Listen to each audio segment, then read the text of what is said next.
우리가 못하는 건 이렇게 안 되는 거는 미국 탓이다. 시진핑이 못해서 그런 게 아니다. 라고 일단 그런 식으로 벌써 몰아가기 시작했고 약간 애국주의 운동처럼 미국인한테는 음식값을 125%더 받겠다. 호텔비를 얼마 더 받겠다. 이런 식으로 계속 몰아가잖아요. 이런 게 되게 무서운 겁니다. 강한 지도자들일수록 여기에 응전하는 모습을 보여줘야 하고 거기에 이제 여론을 모아가기가 좋습니다. 오히려 독재자들한테는 가장 좋은 먹잇감이 되는 거죠. 현재 중국 경제가 어려운 상황이라는 이야기가 많은데 어떤 상태인가요? 저는 솔직히 미래가 어떻게 될지는 잘 모르겠습니다만 제 판단은요. 무역 전쟁에서 유리한 건 미국이다. 사실 바잉 파워가 더 큰 거 아니겠습니까? 트럼프가 늘 말하듯이 카드가 있느냐 없느냐인데 미국의 카드가 더 큰 건 사실이거든요. 그래서 미국이 유리하다고는 생각을 합니다. 그리고 미국은 동맹이라는 더 친구들도 많고요. 물론 트럼프 때문에 약간 틀어지긴 했지만 어찌됐든 그 사람들은 트럼프 때는 좀 거리를 둘 수 있어도 트럼프가 지나가고 나면 다시 미국이랑 합쳐질 가능성이 높은 동맹들이잖아요. 그래서 저는 이건 또 장기전이기 때문에 당연히 미국이 유리하다고 생각을 합니다. 그런데요. 미국은 전투에서 이기고 전쟁에서 진 적이 많아요. 우리가 이제 좀 이거를 역사로 다시 한번 봐야 되는데 이건 단순히 무역 전쟁이지만 과거 전쟁, 미국의 전쟁 상황으로 한번 돌아가 보자고요. 베트남전에서 미군 사망자 수는 58,000명입니다. 미군이 진 전쟁이잖아요. 58,000명이나 죽으니까 저렇게 많이 죽었으니까 미국이 졌구나라고 생각하는데 베트남군, 그러니까 당시 북베트남군과 베트콩의 사망자 수는 110만 명입니다. 그러니까 미국이요. 전투에선 당연히 이깁니다. 엄청난 물자를 가지고 와서 싸워서 이겼죠. 그렇지만 미국은 전쟁에선 졌어요. 왜냐하면 그 의지에서 진 거고 이 사람들이 더 절박했고 그 어떤 희생을 치르고서라도 이겨야겠다고 생각을 한 거죠. 근데 미국은 그 어떤 희생을 치르고서 이겨야 된다는 생각까지는 안 가진 거예요. 그게 큰 차이거든요. 근데 만약에 중국이 여기서 중국 시진핑 국가주석이 판단을 아니다. 이 지금 트럼프가 이렇게 하고 있지만 이 압박은 우리가 트럼프 1기 때도 봤지만 1기 때 하고 난 다음 바이든 그대로 이어봤더라. 우리가 여기서 미국한테 완전히 물러서면 앞으로 계속 이런 꼴 당할 거다라고 시진핑이 판단을 해서 그 어떤 희생이 있어도 우리가 싸우겠다라고 나올 경우에는 어떻게 될지 모릅니다. 그러니까 전투는 이기고 전쟁에서는 결론을 아직 알 수가 없는 그런 상황일 거라고 저는 생각을 하거든요. 물론 그러면 여기서 이렇게 말씀하실 겁니다. 그럼 우리가 중국 편에 붙어야겠네? 근데 그 문제는 다르죠. 베트남전에서 미국이 졌다고 우리가 베트남 편에 붙을 수는 없고 어찌됐든 우리가 중국이 이긴다고 해서 중국 편에 들어선다는 건 우리가 모든 경제에서 경쟁자가 중국인데 중국이 우리 물건을 사서 우리를 잘 살게 해줄 수 있는 그런 존재가 아니잖아요. 그리고 우리는 어떤 진영에 있어서 봤을 때 이쪽 진영에 있다면 공급망이 중국과 떨어진 새로운 시장에서 경쟁을 하게 되는 거니까 오히려 우리에게 더 유리한 상황이 펼쳐질 수도 있고요. 그래서 우리의 선택은 명확합니다만 이 긴 싸움의 결과가 어떻게 될지는 좀 지켜봐야 된다. 저는 그렇게 생각을 합니다. 중국의 어려운 상황이 시진핑 주석의 장기 집권에 어떤 영향을 미치고 있나요? 미국에서는 싱크탱크들을 보면 아주 다양한 의견들이 있습니다. 그러니까 시진핑의 종신 집권을 막을 수도 있다라는 의견도 있고 오히려 도움을 줄 거다라는 의견도 있고 그것도 진짜 사실은 봐야 되는 의견들인데요. 하늘 예측일 뿐이죠. 근데 제 생각은요. 이렇습니다.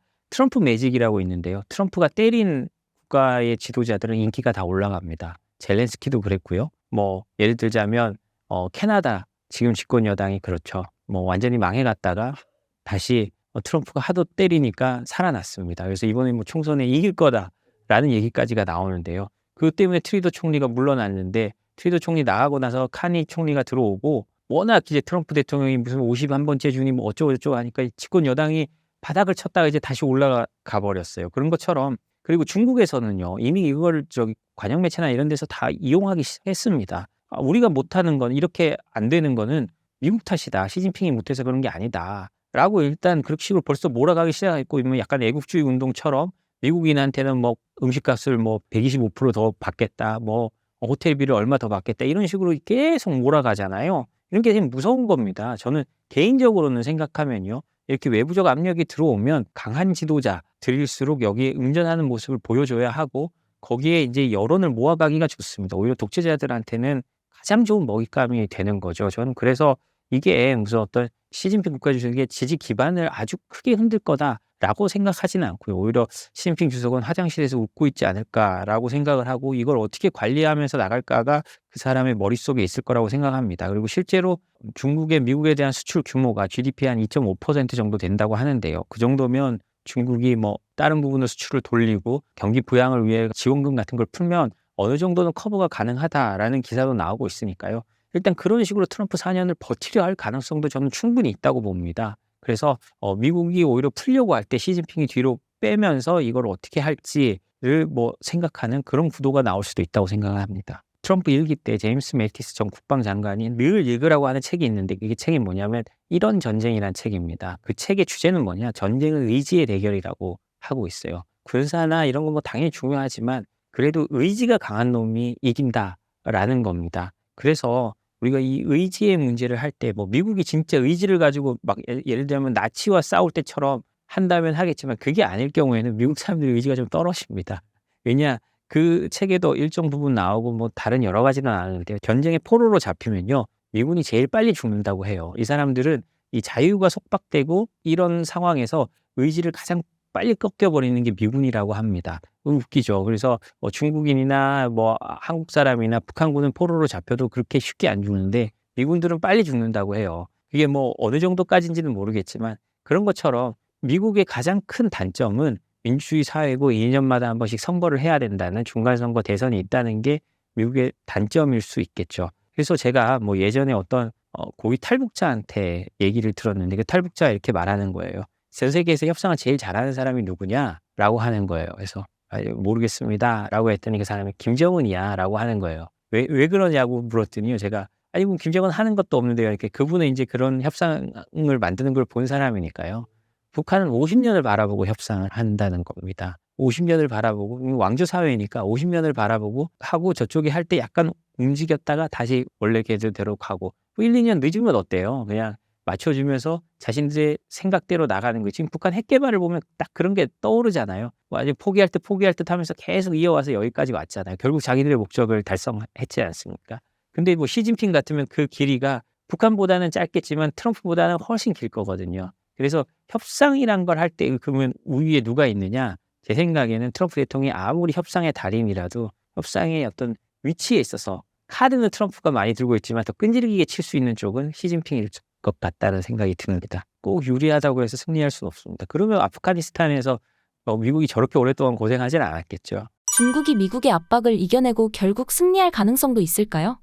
미중 패권 경쟁에서 누가 이길지를 예측하려면 저는 사실 누가 이긴다라고 말하기는 현 시점에서는 좀 어려울 것 같아요. 왜냐하면요. 중국이 지금까지 보면 좀 현명하게 대응한 면이 있습니다. 그리고 중국이 그동안 뭐 코로나 이후에 내수 디플레 들어가고 한다고 하지만 그 공격적인 내수 부양하지 않고 부동산 안 살리면서요. 그 돈 가지고 AI하고 반도체 때려 박았잖아요. 그리고 그게 이제 굉장히 효과를 어느 정도 보고 있다는 걸 저희가 목도하고 있습니다. 중국 공산당이나 이런 게 체제 자체가 자원을 비효율적으로 쓸 수밖에 없는 그런 체제임에도 불구하고 어떤 계획을 잘 세워서 여기까지 끌고 왔다는 게 우리가 눈에 보이잖아요.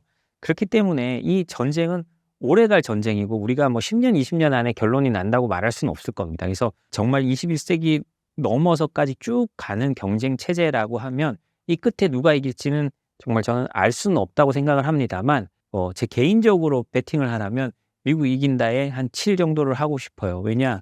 일단 체제 자체가 중국보다 더 효율적으로 움직이는 체제고요. 그리고 개인의 자율성으로 어떤 성취를 이뤄가는 체제가 훨씬 낫다라는 걸 우리가 지금까지 봐왔으니까요. 그렇지만 미국의 가장 큰 단점이라면 오히려 내부에서 무너지는 그런 점이 있을 수 있겠죠.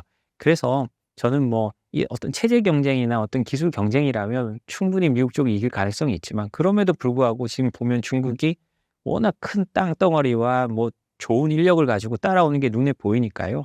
이게 어떻게 될지는 좀 지켜봐야 된다고 생각을 합니다. 미중 패권 전쟁을 과거 미국과 소련의 대결 구도와 비교해 본다면 어떨까요? 소련 같은 경우는 결국 체제의 비효율성 때문에 스스로 무너진 거라고 보는 게 맞잖아요. 미국도 이렇게 업앤다운이 있었지만 결국은 자유민주주의와 시장경제라는 게 결국은 이게 인간의 본성에 맞고 그게 우리가 빈부격차나 이런 건 있습니다만 그걸 통해서 사람들이 혁신을 이뤄냈을 때 그 체제가 이긴다는 걸 우리가 역사에서는 봤습니다. 역사적으로 그렇기 때문에 미국이 이길 가능성이 훨씬 높기는 하죠. 하지만 중국도 그 역사를 바라보고 중국이 지금 있는 겁니다. 그래서 미국의 양털깎기라고 하죠. 이제 부채나 이런 걸 한 다음에 만들어 놓은 다음에 금융으로 미국이 들어가서 일본처럼 한다든지 이런 양털깎기 말을 많이 하는데 실제로 중국은 그걸 당하지 않기 위해서 그 부동산이나 이런 부채 같은 것도 이렇게 꺼져가는 거를 그냥 일단 그대로 두고 상황 관리를 하면서 이렇게 했다고 하거든요. 중국 지도층 입장에서도 그런 부분을 분명히 생각을 하고 있을 겁니다. 그렇기 때문에 이제 2025 제조를 해가지고